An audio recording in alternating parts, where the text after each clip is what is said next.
Lala Kuyate. Samaira. Koni bashitila. Imusoma yere sira. Alhamdulillah. Nti. Ndimayadu. Basi foyete. Bashite. Nti. Ante ala foka barikada. Wiche. Baw dali masa abe fenke femi yaja. Wallahi. Lala Kuyate ale de be shuku ka duguje. Awo. Lala Kuyate o wati kile mimi mfuye abido da koluke bobuyi. Wiche. Olu mafengala. Kosabe. Lala Kuyate abido da koluke surofe konoyi. Olu be je nyanaje. Adola olu fana mafenda mako. Wiche. Na ya on daka mbe kuma imba. Lala Kuyate ba fo kumbode. Wiche. Ala foka barikada. Siwatala. Okay ni soma. Nti Samaira. Ngere bi foki barikada. La fo chugum na tseva foka temeninga. Ala foli nkofe. Mi swala nga chiba nyumanka. Ni arasuli. Ala kana fana la horomai. Ukofe Amerika numba hofu maliko no maliko ka. Fenfe bisigi ka jabaran su mandi korone ke kanya tanda la mana bosika. Amba fo nguku bisimila ukaje muka mandi sokoma dunu koro shil flatele jabaran sanfe. Ni andu ngai bi tarata ali sokoma da utakonnana. Siyatola kanumba nya jiga ka fo uye furula mine barka ye bawo Lala Kuyate ni ya takalage adola bunya be mande bunya masigi yera be na manya ka fo uno kuni aka ukalengando jimunga inga sigini ka ayafma bala nyemada Lala Kuyate adola ni toroga to afolike ka safara ka nyesho Lala Kuyate unaja uyi la jiga ka fo kanuba temanu musoma maliko na ani maliko ka wati na osige meko nyekere usige Lala Kuyate medili ka fuyi diliko ublade ga la domine nyenga kosabe sikatula domine tulumine ni yodi imaka doma la fiyede jemka kala fejuru be chuguri aiwa Samaira jemka wala dala ko hakala kanu bako wera dilula kaba yana nga du chawo chakono sokomara fe amba kanu folo ka tizara no ubiyande me baje kunu ye jemka nga sika charinga seje mama amin salunke uluka suku konna la ka tizara kun folo mi kasoro ka singana ubebe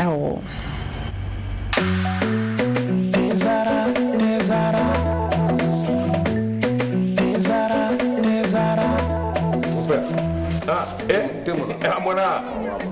gani dey abe min wuli tasuma kawa mon père Mali bɛɛ bɛ ni nene bara ni bɛɛ ni nene ni infusé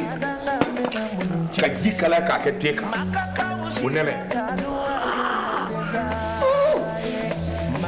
tiɲɛ la mon père ni ka te jumɛn ani m'o gundo di ma te zara mon père an bɛɛ bɛ ko kelen na sa dɛ ni y'a kumaba ye fana kuna surprise kelen ni dɔn wa a bi yan a mangani sisan kɔni ye cogo jara te zara tew ka te de a bi san bi saba bɔ ni cɛ wɛrɛ bɛ nin den n y'a dilan kura ye ka segin ka na n'a ye k'a kɛ nin foroko in kɔnɔ wa ne b'a infusé de min han n bɛ min f'i ye i hakili to a la a bilenma o a jɛma o nin den ye tiɲɛ ye tew ka te sonsan bɔlen bɛ fali fɛ nka den tɛ jama jɛra ka duwa kɛ te zara ye ma kelen ka danga mɛna budu diɲɛ ala farafidenu jɛra ka duwa kɛ te zara ye ma kelen ka danga mɛna budu tiɲɛ ye ala sege si babi ni dele am fuya woni ga wulu yen tashi domine na nga fle o be kle gamala ni ya ta lage no ngoni ni mafli ni bara ni andon jogo nyali ni andon to nyali awo ni tezara ni ale fitini hala fitini ni furu so mara fe baraka fo les journées il faut que farfuni oni ni sondia o konnana baraka daka temindo anyangu mancha mali hono chendo la ni yen dunu naneme ni ondo do te ba so mbotola do ni don toye bi jemga akonnana sikatula la amba jike ka fonu watina la be ngoni bela jeni bala kasabati Allah surla anganga nongo ngarke kuru ninka lage ka fienu bon segor wala sa kasiga yaf ma bala kan lege ne ko lu sebe ko labbe ka bla ka shoro do no bon bala kono siga fuitu la Samaira na baranga clip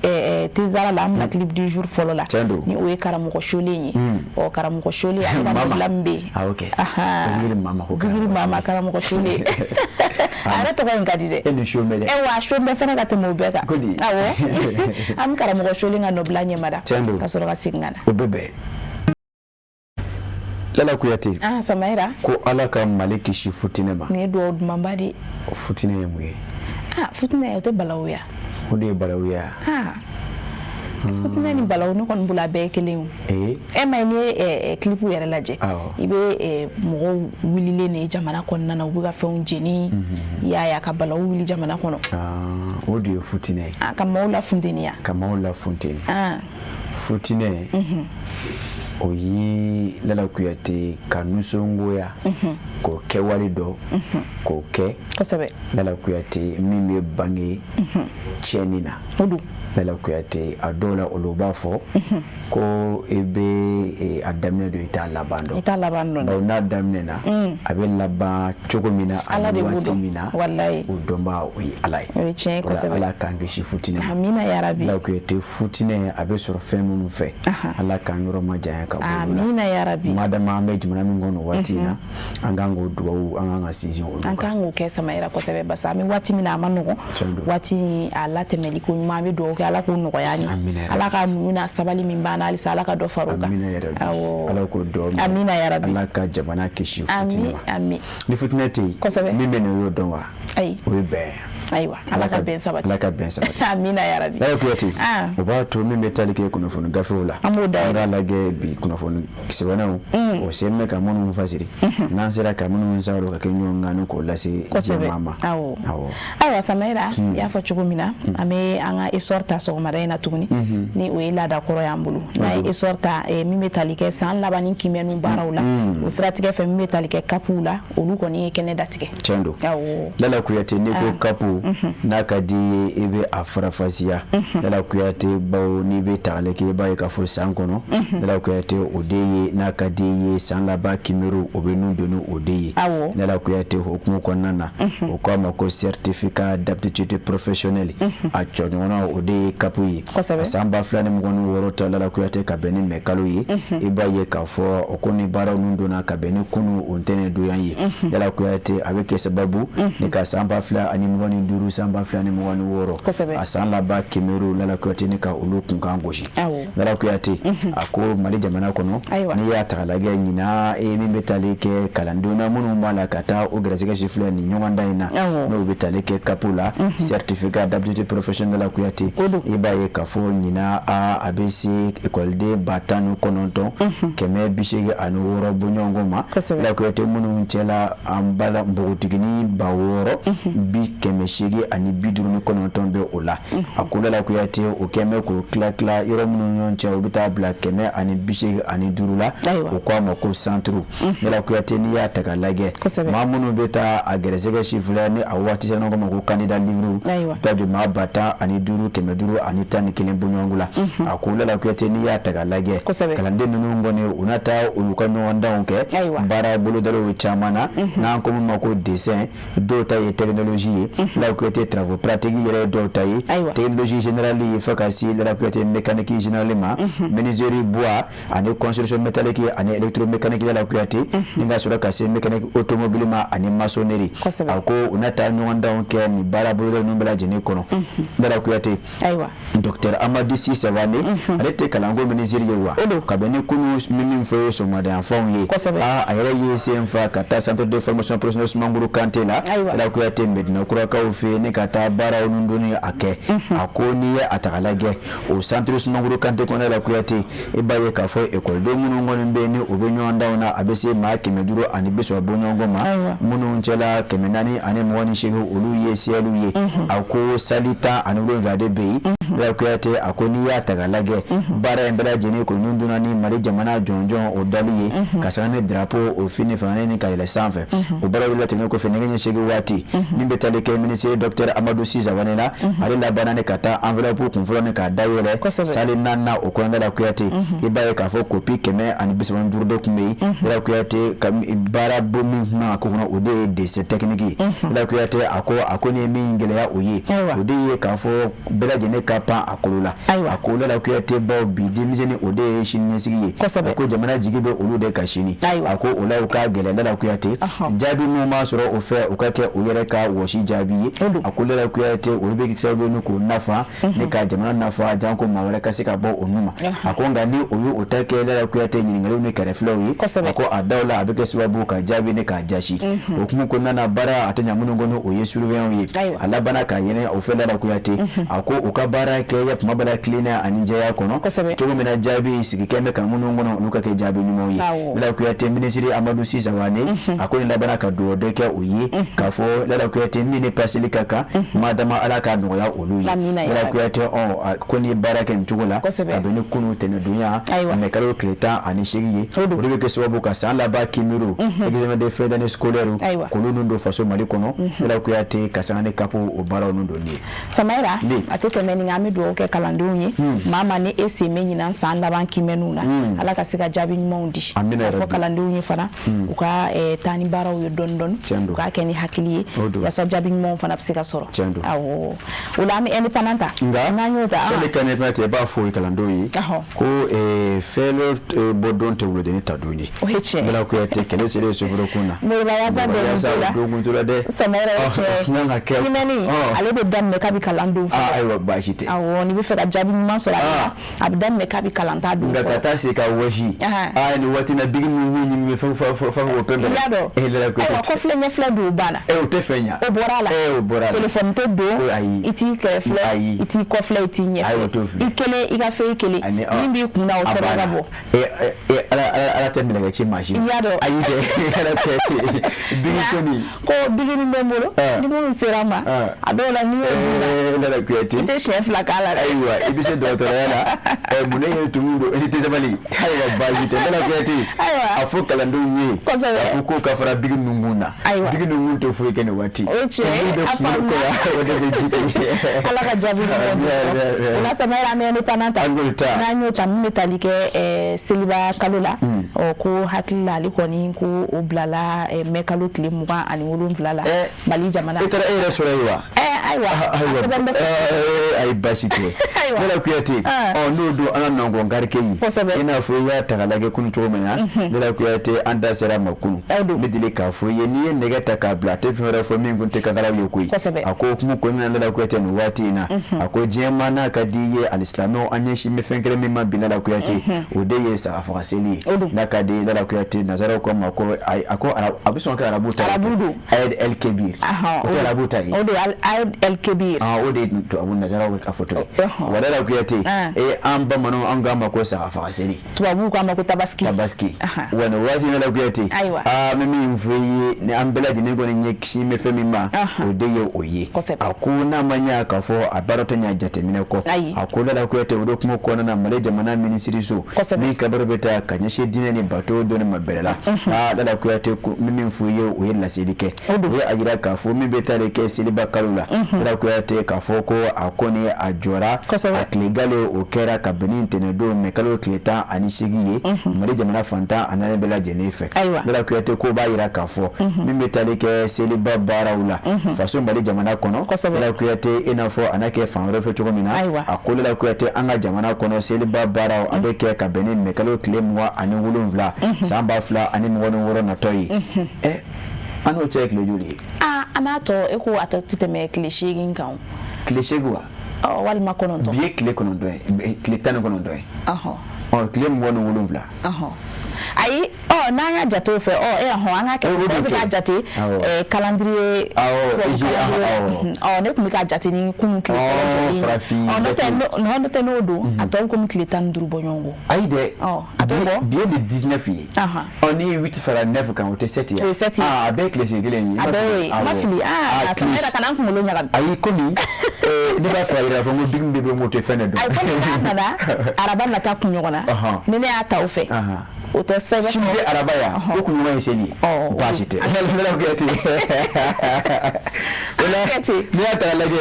okoko silba la kwete mbali jamana kono ako abara anajo ne kabeni ya mabala ne kalo claim woni woni na toyi ako mimi mfuye faso male okonna na ina fokuno anda sera macho mina kasana uye jamanya ma kono okene ka fero nati la kwete saga firo la faso male na kadiye bamako faba ayoro chamana wala sala la kwete maa minnu ma ko ma don saga la saga ɲuman bɛ se sɔrɔ o fɛ ka sɔrɔ o ma wari caman bɔ Ala kuyate o yɔrɔ kunu an ye o fɔ ɲɔgɔn ye o la fasiri Ala kuyate an y'a saro ka bɔ ni min fɔ ye indépendant kɔnɔ Saka Traoré ale de y'a fase ayiwa Saka Maka Traoré ko nin ye kunnafoni duman ye kunnafoni duman don dɛ nka Ala kuyate kunu ne ma taa n ka kɔɲɔ na sugu kɔnɔ wa kunu ne taara sagasogo ko a kilo 1 ko 1,400 awɔ sagasogo wallahi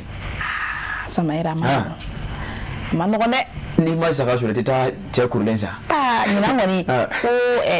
n y'a mɛn an ka ɲɔgɔnbɔlaw da ko ɲinan ye seli cocktail de ko ɲinan kɔni cocktail de don o kɔrɔ bagan siya fɛn fɛn mana sɔrɔ i fɛ sa i k'o fa wa n'i ye jɛgɛ sɔrɔ n'i ye sɛ sɔrɔ n'i ye kami sɔrɔ n'o tɛ kunu a mana kɛ min ye sa n bɔtɔ bara la ko n bɛ taa so ni nɔgɔ ngarikɛ sugu kɔnɔ ko n bɛ min fɔ i ye sɔngɔ ɲininkali kɛ kosɛbɛ ne la kuyate n taara sɔrɔ sagasogo kɔni bɛ yen a ɲuman gulonnen ne la kuyate n ye tigɛ magara cɛ ko 1,400 a kilo 1 kɔni a ma nɔgɔ ko dɔrɔmɛ 1 tɛ bɔ a la ayiwa an b'a jigiya k'a fɔ yanni seli don cɛ ayi fɛn tɛ ko tɛ bɔ a la yɛlɛmana don a la madama o y'a dɔn ko seli bɛ ka se ne la kuyate a ma nɔgɔ an bɛ Mali de kɔnɔ wallahi an b'o de min fara kan o tɛ foyi bɔ an degelen don Ala ka poche de giriya ka musakaw bɛɛ nɔgɔ voilà non kana jigira ko dɔ bɔ kana ayiwa bɛ duwawu de kɛ Ala ka fara kan ka to nin yɔrɔ in na Ala ka sababu ɲuman k'i ye n'o tɛ jigi bɔ dɔ bɔra a kan o faamuna Samara an tɛ ne pana kɔnɔ hali bi an ka t'o kɔnɔ min bɛ tali kɛ an bɛ taa Narena a yira k'a fɔ Bamaci tigilamaw k'u taara binkani wale ta k'a ɲɛsin Narena ale damanda dɔ ma min senfɛ Chinois minnu bɛ baara la nin yɔrɔ kofɔlen na u y'o caman minɛ ka tunu n'o ye ani k'u ka bolimafɛnw caman jeni Lara Kuyate fasirikɛba o de ye Ablaye Jara ye a ye kalamukala su dabaji la ka nɔbila kɛ ka sanga ni indépendant o ka bi bɔli ye min kɛra ka bɛn ni mɛkalo tile 19 ye Lara Kuyate a bɛ bɛn u ka bɔliko 6,450 de ma Lara Kuyate ni y'a ta ka lajɛ Ablaye Jara jarakɛ a kumana a ko n'i ye a ta ka lajɛ Lara Kuyate a ko ka sanga ni kibaruyaw ye minnu kɔni sɔrɔla ale fɛ Lara Kuyate k'i b'a ye k'a fɔ maa dɔw kɔni minnu ni o ma se ka bugundatigɛ mais kulu marafɛtigiw dɔw don a ko Lara Kuyate o kɔni o ye hiri kɛ min bɛ tali kɛ Lara Kuyate sibiri su ka dugu jɛ kari la mɛkalo tile 17 tɛmɛnen an kɔrɔ Lara Kuyate dama fiyɛ dɔ la yɔrɔ min a bɛ komana kuta kwa Lara Kuyate a bɛ Mali jamana ani Guinée olu dancɛw la Lara Kuyate a ko n'i y'a ta ka lajɛ a ko maa minnu na kuma bɛ ka kɛ o kan o ma se ka bugundatigɛ ni kulu marafɛtigiw dɔw na kɛ o ye a ko Lara Kuyate o seli ni damanda la Lara Kuyate o kɔni o ye ɲɛsin yɔrɔ minnu ma Lara Kuyate a kɛra sababu o ka cɛni sɛbɛkɔrɔ nati o yɔrɔ kɔfɛ ninnu la a ko baw Lara Kuyate b'a ye k'a fɔ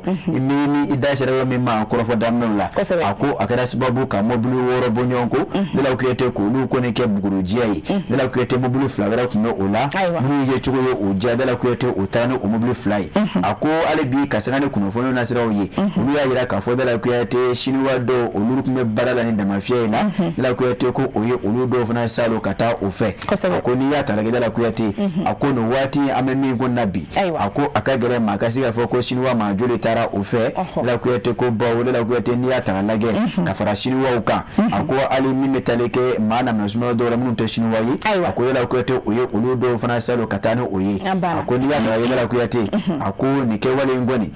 a ko nin kɛra nin cogo in na an bɛ min fɔ ye mɛkalo tile 17 san 2026 tɛmɛnen Narena o ndama fiyɛ dɔ la o ko ma ko komana kunta min bɛ Mali jamana ani la Guinée o frontière la o tɛ o dancɛw ye Lara Kuyate a ko n'i y'a ta lajɛ a ko fasirikɛba a y'a yira k'a fɔ a bɛ n'a fɔ o bɛ se Chinois bɛ min fɔ il serait près d'une dizaine dont des Chinois et des Maliens à avoir été conduits vers une destination inconnue a ko o bɛ se maa tan bɔɲɔgɔnko ma Lara Kuyate Chinois ani Malien dɔw minnu kɔni ni maa ninnu kɔni ye Lara Kuyate o salo ka taa ni o yɔrɔ la yɔrɔ min ni a ma se ka dɔn a ko bina ka biya a ka gɛlɛn maa k'a fɔ ko nin maa hakɛ don a ko Lara Kuyate ka hakililajigi kɛ i b'a ye k'a fɔ min bɛ tali kɛ nin yɔrɔ kofɔlen in na ni o bɛ Narena Lara Kuyate ani a lamini kofɔ a ko nin waati labɛn na Lara Kuyate Jarawula kulu o keme ka nyeshi ni yoro ko folema ka sangane o ka la malama ko yemi meke o fe kumane ka sira o da mobile ba o temetonye madama ne ka siga basige ne ko bisi basa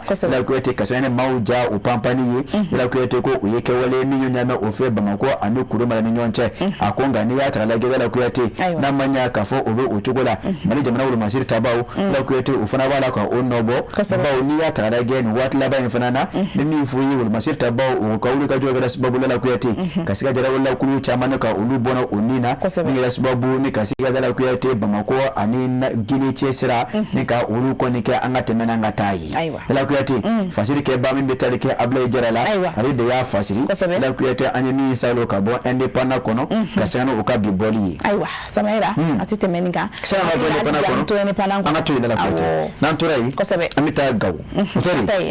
la ko ete nan tara gaw e ba yi kafo e fasiri ke ba albi ote o jara ya kele nyiwa abla jara do ako depuis avec le clem woni nduru ni foyi min gras babu ni jara la kulu o kala mala ma gras babu ka degunu gela se faso malima la ko ete ako odoni bi che min foyi ako anga jama la kana baw ako chefini tabaw la ko ete wol masiri tabaw ako la ko ete o masigi o majo la ko ete o kon be buntele la sana wati shu anekli sa ane duguma la ko ete ako o bara o bala ko ke ako kasano ode la ko ete anga ta gawo marabolo konnana ako kasangani ijaf mabala o ka o bara wi mekalo klitani shegi samba flani mgono woro otokuni ya ngoro wa ako la ko ete mi metale ke jira la kulu dola usiga kunkeno na kafo okumela mala maola da mafia dola da mafia ni yono kama commune d'or d'intilidi la ko ete ni abin tahaka o secteur kono gawo marabolo ba konnana ako wul masir tabaw usigana ulula kafo ukuni jira kulu doyi onno ngoni fe wul masir tabaw ye o kala be on sabati la ko ete ni kala ba ni ka kala ushuru oka akota sma shuru oka la ko ete ayono bo akela sababu kasika jara la kulu chama la ko ete ko ulu va orola kasangani burma femu kuma obulu ko chama fana chen keke mino kuma umunu la ko ete ni ka ulu fana flengo nchini ko da ko lonchi akoni ya tala la ko ete avec les tambo nyango bobi akulu masir tabaw ni roko fulo nuna akuni keme ka yaf mabala ka nu bulu fro chama bo la ko ete mi mege sababu kasika sira da jara la kulu nye ko se kasika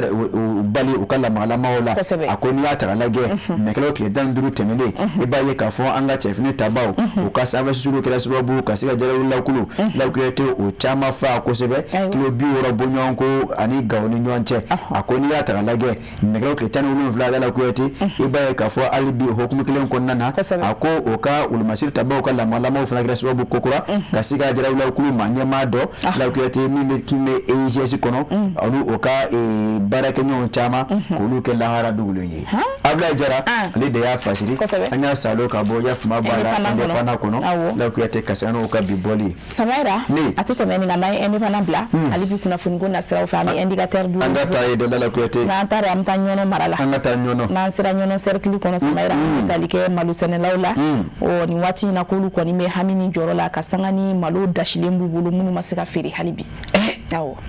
solo maluwa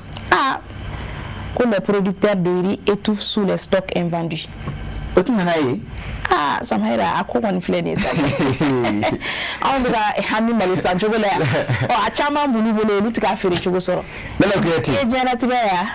Okomugara. Abitani amano go Samaira jana halaya. Odowa. Oh fasiri keba o tolu malewa. Maleka minga kedo. No kera lala kweti. Ayemi fasiri anto onyefo. Aku lala kweti ya fotumina. Angata segu sido ane bazando. Ako nanzera segu amebo segu kan hunda ya mabala nyono oka nansara nyono anan nongo ngarke ako lala kuyati ya foto mina ako no wati na lala kuyati metalike nyono na ni mami nyono ko fo lala kuyati eko malo dugu nyono ako ni ko nyono ko fe ba foko sena dugu nyono ako bawu yenka lala kuyati oka tromonyo soro sera ba lala kuyati obetalike seneka ako kanina mabulu fo menga odi malo seneyi lala kuyati ako ngabinaka biya ni metalike kamana gano te fly lala kuyati kuyate ko a be nyono mano senno na de ako fasiri ke ba mi metale ke ninga ke tayiru malila ako kasana no kuno funo do yemi sulala alefe ka bo nyono ako uyagira ka fo magazin ngoni chama be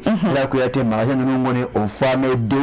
malo boro la kuyate munu solo mo nyonka ne ka blaite ne ka dawo shwa udala nyama la kuyate ako ni ya taralage ako malo koni adashi me nyono ani a circle fan chama fe la kuyate ako kami metale ke sambaula ako a olu tagaji yado ako uminge me sababu la kuyate malo koni ka to olu bule ako olu kamana gambe olu labi ako boni ya taralage la kuyate ako santo no wati mba sura malo munu seneme olu bulu olu koni ofere ni ga nyeshi contre saison o malo o kanimo ako ngani ya taralage la kuyate ako nuno ani adafe dugula bi ako malo kilo abada me dorme bidu ko ta dorme bi worola ako ubena tala kuyate malo atala kasa ako magazin ngoni fama malo la kabla ako la kuyate o keme kamana gaye malo senno bulu ako ni ya taralage la kuyate malo senno obi malo fere ni ka jisongo no ko sara ako malo ma fere o fe ako angre warbe bo ula ako bulu fere minganya no ode yesiri ba okunga mbome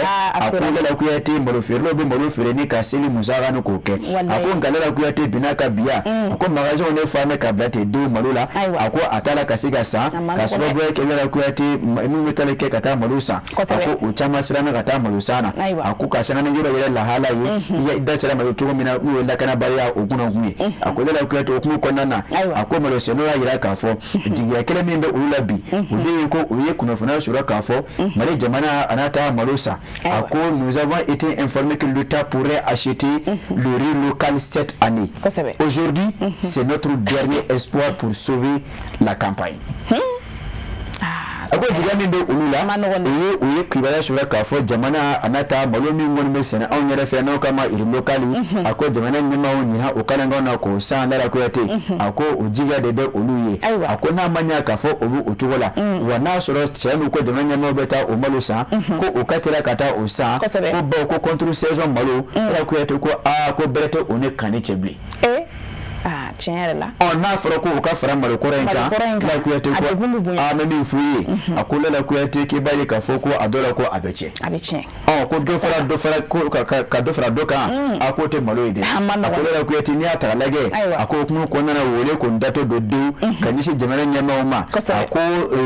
malo mi san ko kuma be sena na yira la ka fo nyina jamana nyama una malo lokalisa akula la kuyate nu okorofo nu oyechen ako jamana nyama ulusigi no ko makono ukasiga tamba lusa kabo bulula wala sa ulukasiga silba musaka ke ukajisongo sara kabo ukana angira jurumu no ula ukusara wadala kuyate contre saison fana malo tomuna ukasiga nyeshi ukani baromba tayru mali ale de ya fasiranya salo kabo ende tejuru nouveau kono kasana ukabe bole min bena tarata ya dunya mekalo kleta ani kono toma samaira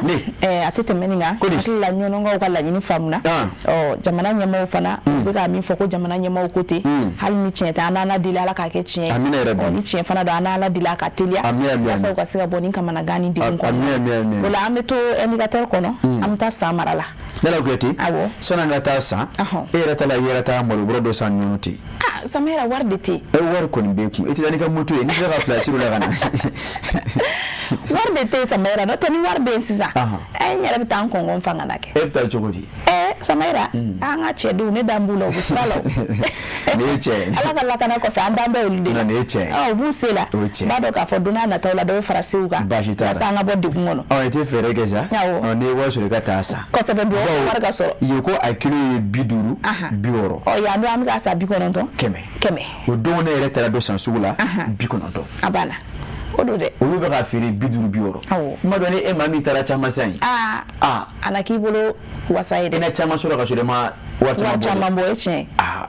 aywa anta war chuma wona chuma fo kada na fienfe alaba na geti ya foto munanga ta santuro ani karantela e modo fo wa akunda antara santuro ani karantela akunda la kuyete mi metali ke sa mara bolo nyema ba colonel major Ousmane Sangare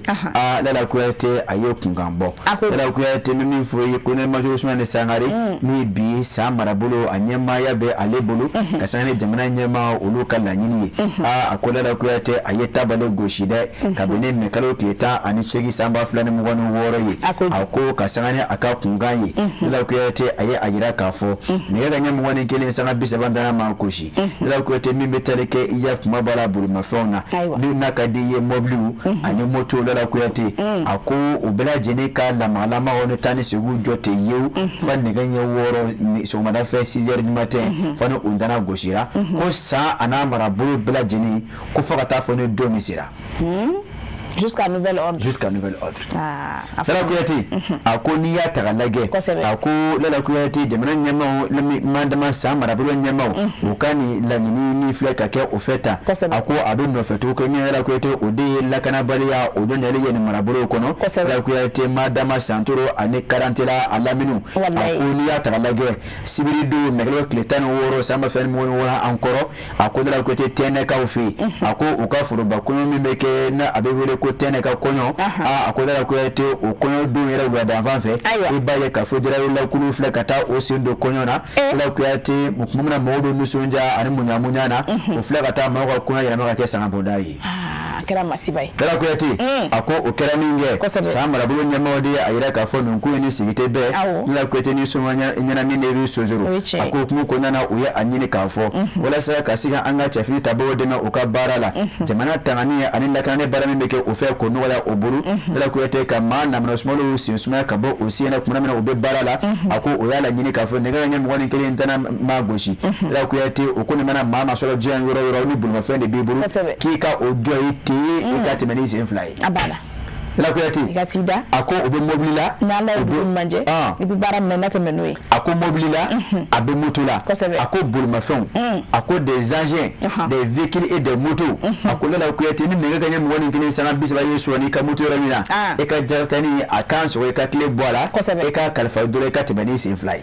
Lala Kuyate a ko a n'a to tigi bolo fa 6h du matin n'o tana gosira a ko i na se ka taa i ka moto nɔfɛ ne ka taa ni a ye o ɲɔgɔn tɛ o waati nɛgɛ ka ɲɛ 21 sanga 30 ma gosi a ko jɛ kɛmɛ ni maa minnu ka lamagalamaga ye bolimafɛn kunda Lala Kuyate o ye an ka cɛfini tabaw ye a ko Lala Kuyate ka fara olu kan a ko yamaruya sɛbɛn di maa min ma ka yira k'a fɔ i ni bɔli ka kan Lala Kuyate ka se ni i ka lahala ye cas d'urgence a ko Lala Kuyate olu fana bɛ se ka lamagalamaga kɛ a ko hukumu kɔnɔna na min bɛ tali kɛ coordinateur Ousmane Sangare la Lala Kuyate a y'a ɲini préfet fɛ a sous préfet maire olumasiri tabaw Lala Kuyate ko bɛɛ lajɛlen kɔni ka nin minɛ i ko dala kilisi wa a ka labato Lala Kuyate i n'a fɔ a kan ka kɛ cogo min na san marabolo bɛɛ lajɛlen kɔnɔ ko fo ka taa fɔ don min kɛra jusqu'à nouvel ordre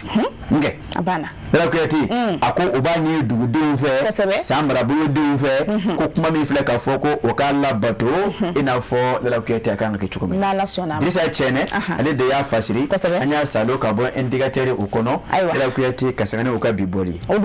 Samayira n'a ye indicateur bila hali bi an bɛ to kunnafoni ko balan kɔnɔ an bɛ nouvelle horizon ta an b'o ta n'an y'o ta an bɛ taa Segu Segu kosɛbɛ n'an sera Segu Samayira min bɛ tali kɛ an ka jamana finitigiw la ka sanga n'u ka jamana lakanali fɛɛrɛw ni a baaraw ye u bolo u ye wulikajɔba dɔ sabati Segu mara la kɛrɛnkɛrɛnnenya la dugu la a bɛ fɔ min ma ko siraw ma an ka jamana cɛdenw ka fara Russie kɛlɛbolo Afrika kɔrɔmaw kan u ye susuliba dɔ kɛ siraw ma i bɛ siraw ma fan dɔn wa ma deli ka se yen e tɛ yen fan dɔn ma se yen fɔlɔ Lala Kuyate n'i y'a mɛn ko siraw ma o ye dugu ye min bɛ Kemasina o cercle kɔnɔ Lala Kuyate a bɛ Segu marabolo kɔnɔ a ko Mali marabolo 4 o tɛ Segu ye wa Segu Sido ani Bazando a ko Lala Kuyate a dugu in a bɛ yen de Lala Kuyate y'a fɔ cogo min na fasiri kɛba o de ye Mamani Ture ye Lala Kuyate ka sanga ni y'a kuma b'a la o ka bi bɔli ye Mamani Ture a ye kalamukala su dabaji la ne ka maana Lala Kuyate Mamani Ture a kumana dɛ a ko Lala Kuyate ka sanga ni jɛ ka baara ye lakana ko sabatili bona kun ka min bɛ ye Mali jamana cɛfini tabaw ani Russie jamana kɛlɛbolo ma anw fɛ Afrika kɔri o ni ɲɔgɔn cɛ Lala Kuyate ko o ka jɔ serilen ye ko Aburani Saliw ni Lala Kuyate a ko y'a kuma b'a la an ka taa Segu marabolo kɔnɔ n'an taara Segu an bɛ ba tigɛ k'an kun da Kemasina kan n'an sera Kemasina an na sira o mana o sira minɛ a ko Lala kuyate ni ya ta lage ako segu marabolo abilama ako lala kuyate ba ye ka fo mali jamana wulu masire tabaw kasani baraka nyo min be oni yusu jamana kalebulu afrika korne nyonche lala kuyate ba ye ka fo no watla ba ina barami malaka ke ofe ako abala kan nobo ako lala kuyate jabi bawo bala kaso ofe bawo min be taleke do franje temana lala kuyate jala la kulu daga yoro no ko kampe maw ako anga mawo shira ko chama buguna tike ako buguna tike ni lala kuyate ba ye ka fo minga ngake chefin tabaw yo oke ako yukumu ko lala kuyate e ba ye ka fo a oturani o bara kelenye lala kuyate ka beni do franje o kelen ko kura ske masina o cercle kono e ba ye ka fo lala kuyate afrika ko ru chedo o kan la seru ya yira ka fo lala kuyate kasane kibaria do ye olu koni ni o maso tabaw o ka tiga do no kono o tara tiga da ya fuma bala alibi jira la kulu da rodo ka ni o ka kambe mai lala kuyate abesira una ka ofi ako lala kuyate o seru ko fewere na o ka baraketa o kene kasiga la kana ka sabati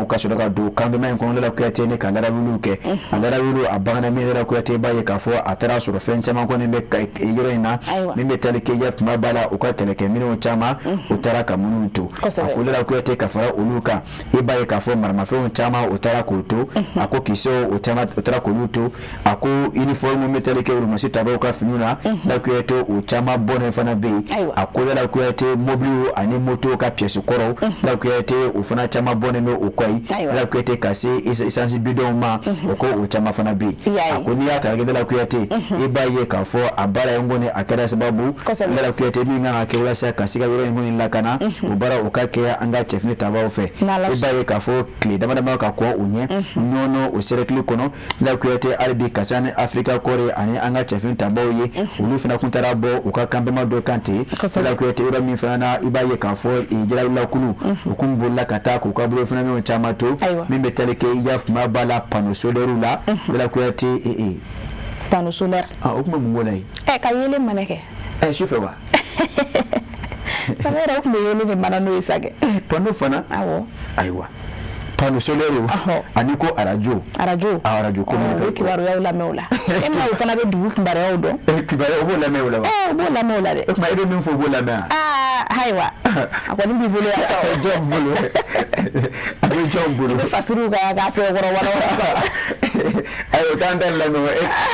téléphone tanto bolo aiwa na mi free o to soro ko flede ayi arajo to ko de fraya ako ka fra oka mi ye kamela ko ba dowa la ko to ko e ba ka fo ko frau fraxe en fraxe ni mi banana una fraxe do ani pigiri o serenge jume bo pigiri jike mi ngono ka ke ko tira feke ko chama fana boni be ko ni suro mon baraw aiwa e mo be nyon fra ga docteur na soro chele ani bandu o min ziri nyona akoko chama ko ni otara ko ni chama tu la ko to ni yoro ko fole na ako mi mfu anga chef min tabaw sile yi olu yuka baraketa o kew la ko to dinga soro katema albini baraw yi mama ne turi ale de yu fana fasiri anyo salo ka boy jaf ma bala nouvelle horizon ko no côté samaira ka to nouvelle horizon ngona hali bi amta kuchala na sira donjona su couvre feu no kumbara be sabatilen kuchala kaba ayira ka fuko dobora erula chano la kuyati ina fo kai marabulu be chugumina ibaye ka fo la kuyati mi metaleke kuchala marabulu la nyangala parite oyewa ako la kuyati oye marabulu nyama o fana la bana ka sono ya doke la kuyati donjona so chauffeur o barawla nangwa mako couvre feu ako la kuyati kasane agricole clémois ani duru ke waluyi mingera jamana kono la kuyati ni amadogo mala ibaye ka fo donjona so chauffeur no oye couvre feu la kuyati abdala senka mari jamana marabulu chamana ako hukumu ko na mimi tarike kuchala marabulu la ako uluma toko abarawla ako ka be mintene do mengelo kleta ani shiki samba flani wonu woro yi la kuyati baye ka fo jamana marabulu nyama ye okuni uyisu no doke akoni ya talage ka damine mekalo kle wulon lala mimi tarike couvre feu la abese nai na hukumu ko na ma hukumu do so chauffeur la kuyate ne kanya mwone fulani ondana kungoshira ni kasola ka bole ni ko bila 6h du matin akoda la kuyate ngani wati na manya ka fo la kuyate aklisige baraka nononi marabro nyama ya akano kaso no ga doni ke ala kadam ne kunu intene do me kelo kleta ani shegi samba fulani mgono woro la kuyate ibaye ka fo donjo na so ko rufe ku chala marabolo kono abaro be sena nga eru udo yira na doni ako ka na manya mo ko do 22h ako abera 0h la aiwa 0h awo yo kafsa doni 22h umarikela we chama mfiri uma fla faraka wa fla farala ole giga do 22h ko mo do siga to kenama ko fa 0h ni 0h ko ni gojira no ya sore mami mfiri ala ko titina sugo fe energy matene ite taso ko da ko te 0h masi ako anyini bela jene fe beka taso ako boli obla mina ode 5h30 fajiri wati ni fajiri senda amesi ya bokata nga bituda ndala sona si 0h asi 5h30 okay kuchala marabolo nyama general de division abla sisi ako abanyini kuchala marabolo dumfe la ko yate jene mami flaka do ala uka matarafa ina fo la nyini meturumina ako bo abebo bela jene de yi bo abimi ko fo ode la kana usabati le barawi sedu konati la ko yate ale de fasili eni ne anta kala anyesera ka min fra nyonga yi oye odo Samaira kasika bobu kuna funi balango no am soir de bamakota cheno nanyo ta Samaira am ta kiri ko binankunka mimbe talike ala mahine na Aisha Barila na le kun fara amamne kefe o ko so mada na ka kiri da ele no cour d'appel la awo amamne ke awo son fiancé fait Aisha Bari assassiné par son fiancé odo oyo fawa aiwa abike chugodi abike chodo lawo lala kuyati fasiri ama antika karka don no fe la ya jara lala kuyati aleka no blado ako ni ya tara lala kuyati ya fo chugumina mi metalike Mohammed Aidarala ako na manya ka fo de la ki koni tame ka bi aleka ka gira ka fo akama mina muso ako fintikala ka kundo ne obetalike caporal de la garde nationale Aisha Bari ako aleka so bunu ko ningene karaba ako akaki jara lala kuyati ako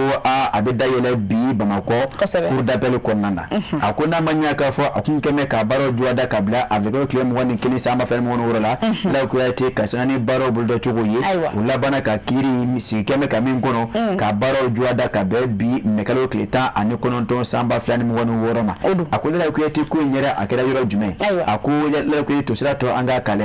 akola ko yati ni kewale jugi mingera sababu ni gasika flint kila kamusui ni oye capro de la garde nationale Aisha Bari ni ka bona anina ako Aisha Bari akume lafia bugudi lafia bugu oye bongo kindo yi nakadi bongo yere maraka fo nanna abe okono akola ko yati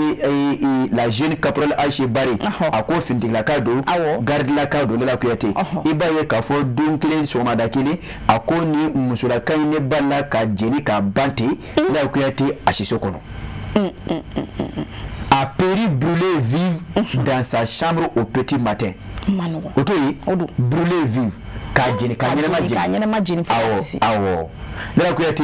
akoni atralage et woni ngoni nkeri akoso madafe son fiancé a rapidement été soupçonné d'avoir déclenché volontairement l'incendie à la suite du refus de la victime de poursuivre leur relation que baye ka foko ngoni keli la kuyati baye ka fo so mikera mafro mina ka fo la kuyati onodo ko okera amamene cheye no obitali ke Mohamed Aidara to dola ko bawo ibaye ka fo no watla bayina Aisha Bari kunya gira ka fo Mohamed Aidara ka fo la kuyati furu bara ako oka jowera ina ako la kuyati Mohamed ka musowera nyini ako alera na chewera nyini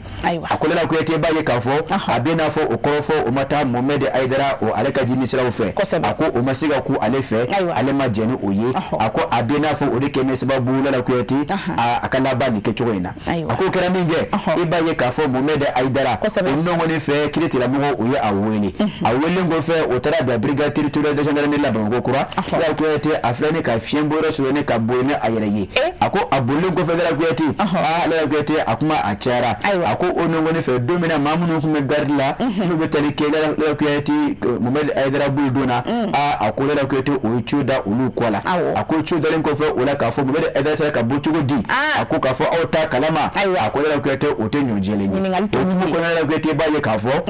onno ngoni fe oyi bulo monobo alidi kasi ya Mohamed Aidara ni ka nyini la kuyate o tara tiga da ka yoro min yu dowa o de sangare bugu ngoro ya nge tiga tara da Mohamed Aidara kan sangare bugu la ni ga laban ka tana yi ka o gendarme la ka o fi yengo ni bucho ko tala la ay bli ay memi fu la kuyate Mohamed Aidara o tara blai memi fu o la ne ya ta lage akola la kuyate je kulu mun ngoni me do sharia sabatele bara o ke jamana kono la kuyate madama musura kaw ako o chama ko ngon sigi mekanikiri makono de ako ani je kulu mun be siga gulo adama de ka hakaw sabati la kuyate ako o chama ko tiga kurule mekanikiri jabu makono ako la kuyate ni ya ta lage bi akakiri jwa damme ako wa olu bela jeni ko ne keme ka ifo ma ka boka chaya kasika tani kiri ni ka alage la kuyate janku mi ngoni kanga ke okake ako jotike ka jo jalati ka jalagi ako nyonte totoko ko labli atela fasir ke ba la kuyate o la ya jarayi anya salo ka bo so de bawo kono ka foko aishi bari ko ala kala rasus amina ya rabbi Samaira mbo do awdeke awo Samaira ame to soir de bawo ko na amatu kono ko nanga kuna fun balanda tugu ni le talike bingani walu ni la kana balia kele la ka bo fa ba konnana iba ka fo 15 ambugu ba police la ka uluka ulika jokera sababu ye ka sika marfa woro ko umine mado bulu la kuyati ko wali akira kasangani commissaire principal de police Jibril Nyamele aleka chedu kasangani ukawulika joyi la kuyati angora mekalu na koyi samba fla ani mwani woro ofla ka tiga da marmafen cheju do ka ko mako pistolet automatique de fabrication artisanale la kuyati umai akonya ta la kuyati ako o tiga da uka bango kindo kono akonya ta la kuyati ako baranya asorla mi fe ode ba police la kaw oluka jigirimi beke ofe kiungono ninga sigata lakana ne ka yakuba ya katakanyeshi jamana kono doma akola la kuyate baranye aduna hukumu konana mi sera ka bange pisole woro nunu minanena akola la kuyate mi ya tagalage akola la kuyate 15e arrondissement police la kaw okone sera ka tiga da yaf mabala madoka bongo kindo kono kasangani mama fe woro nya atigi bulu wa kumala ka mona boka tabongo kiwera kono katani marfa wore ni kata oludi akudala kuyate marfa wore akuma buru chudi akungene ka asebe koro nyama dogo charbon boro doro kono dala kuyate ni gasoro ka dugo mianai nge alika kidu nibe charbon sa itaki tola amando wane charbon ja ay charbon boro ni marfa ay pisole da duguma ay charbon do folo ka dobla chamanchela ka pisole dobla ka soro ka charbon ka datu kukura ni nsomi amanogo lelo kuyate akume mi mfuyi ako babu shirakaw okuni ya afia onongo ni fe ako charbon fere ko dowa ayere yi jo ne ki kanke na fa amomme ako charbon boro infum tanga lagede ako lelo kuyate mi mfuyi onongo ni fe akuni ayere damine ako yere damine na kuma jolinta da plus shirakaw ko ama fere fuyi ga charbon boro ne jo charbon boro joli ayere kuyate mi mfuyi cheso mine abini kaburi ko burukote na ko kuma charbon da matewa la kuyate onongo ni fe oye utie karika do charbon boro kono la kuyate abana mina ode kera marfa woro pisule marfa woro la kuyate ukon me charbon boro kono Samaira tete muka ba police la ka okanga fu ni baranye donke chuko onongo ni fe ukoni yaf mabala amine marfa fana salula la kuyate ukona tayro mina otarayi katani chaire yoro mina kanga tayi la kuyate baroto abekit la mogo bulu ango nesigi meka oludage kiri jabi make mi yana ikibara min sorola ano fala se kanambawo ani feleke ba kuluka la kuyate sorda mako Yusufu Konate ale de ya fasiri Samaira amifu atete meninga atlabi ansara ka sego ke kuna funi balan ko napma mun na olude nunu ye amba jige aka foka no mako awi famia soro bi kuna funi ko ale tabulula o ba to amta segena fiye bo doni nanu etezara kun flana e ka soro ka singana aka kiti nawo ine etezara de kekenia ani lafiya sabati bela jere farkolo la akadi ko jugu Namibia gɛrɛn baro bɛ ɲaga wa bɛɛ lajɛlen ɲɛda bɛ walawala n'u ye ne min kaban dɔrɔn bɛɛ lajɛlen bɛ nisɔndiya ne ko jɔn de star ye dɛ mais aw ka kuma ka ca sa ne de ye star ye ne ka di wa ne dumuniw timiya ne de ye lɛzara ye ne ka di denmisɛnninw ye wa mɔgɔkɔrɔbaw kɛrɛbɛ tɛ k'aw to ne mini na a b'aw kolo sigi k'aw mɔdiya o de y'a to ne ka di denmisɛnninw ye kosɛbɛ. aw yɛrɛ fɛ jumɛn de ka di ani jumɛn de bɛ n'an cɛɲa ne de don tomate concentré Zara ne kelen pe dɔrɔn awɔ nka an bɛɛ de Zara. n'aw ko dumuni sanuman caman a ye tobiliko la sanbalaɲɔgɔn sugandi n'o ye Zara ka dumunifɛnw ye a bɛ sɔrɔ Mali feereyɔrɔ bɛɛ. Zara ye Nouveau Soleil SARL ka produit dilannenw ye. Lala Kuyate. Samaira. Mimi mfui. Aiwa. Jongo wala. Koma surubu kandia. Ubuja. Sagara fiabo. Ubuja ko. Lala Kuyate. Eko bita ere ant bita famba make kuna mbala indi. Bita kere. Amara ga fakuna foni fana le na faga bu Samaira. Ami fen fana jamana ngono bi. Ama kuna fonu nyini ga do. Adola amano gonde. Medele ko de fui. Ki tafani na fando. Oche.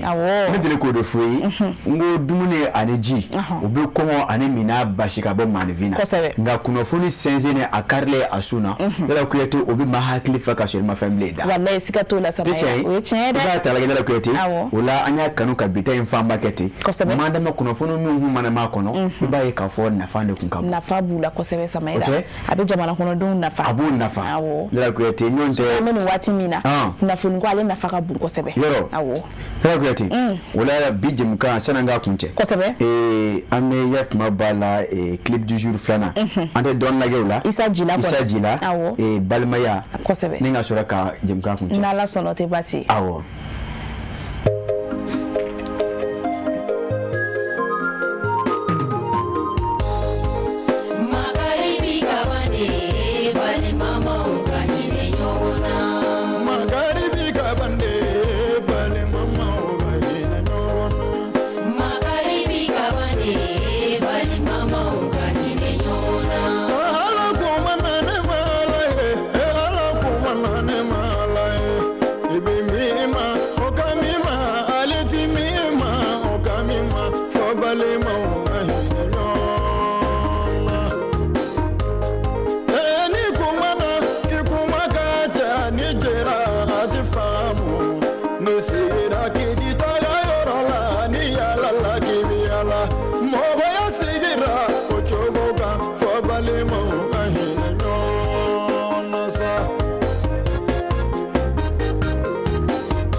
Lala Kuyate Samaira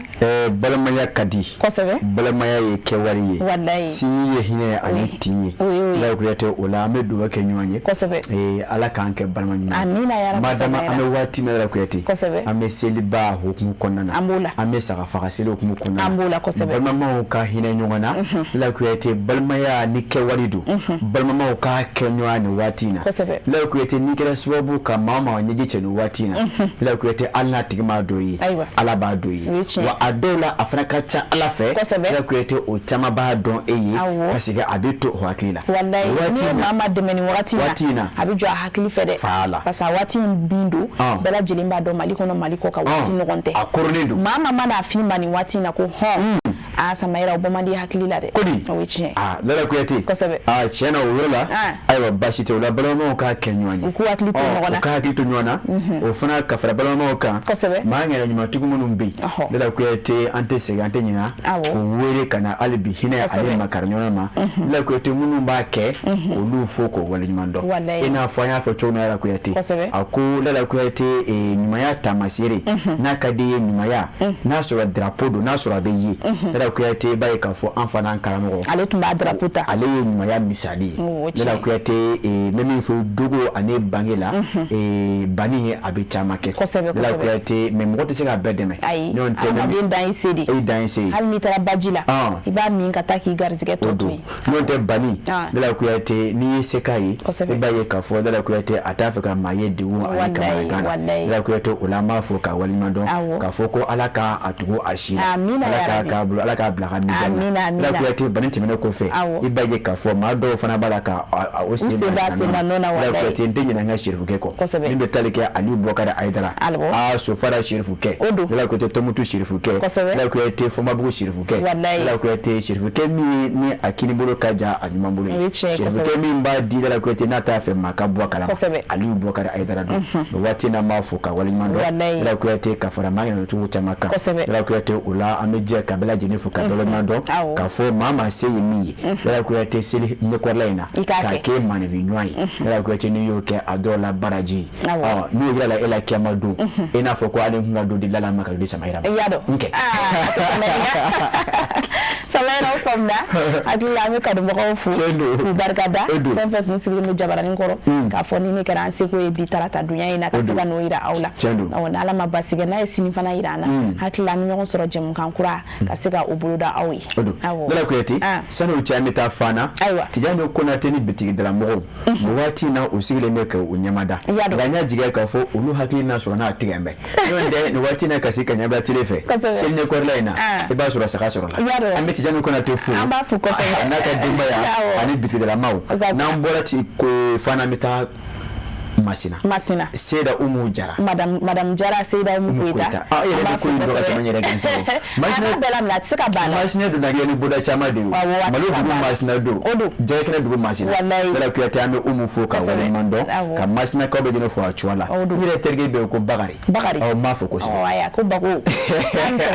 Bago Bɛla Kuyate ka kanuba cɛman ni musoman fo ka denmisɛn ni maabakɔrɔ fo Mali kɔnɔ ani Mali kɔ kan Bɛla Kuyate maa kunbɛn nin waati ni kun sɔgɔ mɛ Sherifa TV jakanso la k'a fɔ an sera ka min fara ɲɔgɔn kan bɛn ni bi sɔgɔmada an fan fɛ o de ye nin ye ni su yi jabara dɔɔni seginna kɛ nin bɔlen kɔrɔ in kan Bɛla Kuyate sini 10h 11h e ni ne yɛrɛ ma baasi kɛ fiyewu an bɛ ɲɔgɔn sɔrɔ ne ka jamana kura ni k'u danganaya o la an b'a fɔ Ala ka tile yɛrɛ d'a ma Ala ka pɔsiw giriya Ala ka jamana basigi Ala ka jamana basigi Ala ka min f'u ye na ni basigi Bɛla Kuyate Ala ka sini musakaw nɔgɔya Ala ka jufaw giriya an bɛ kuma mugu bɛɛ ta a bɛɛ jufa giriya t'u ye jufa giriya Bɛla Kuyate an daw bɛ tugu est-ce que ne cɛ jɛmuso n'a ma baasi kɛ an na bi taa bila yan k'a fɔ ko Ala ka tile yɛrɛ tɔ d'a ma Ala ka sini fara an si kan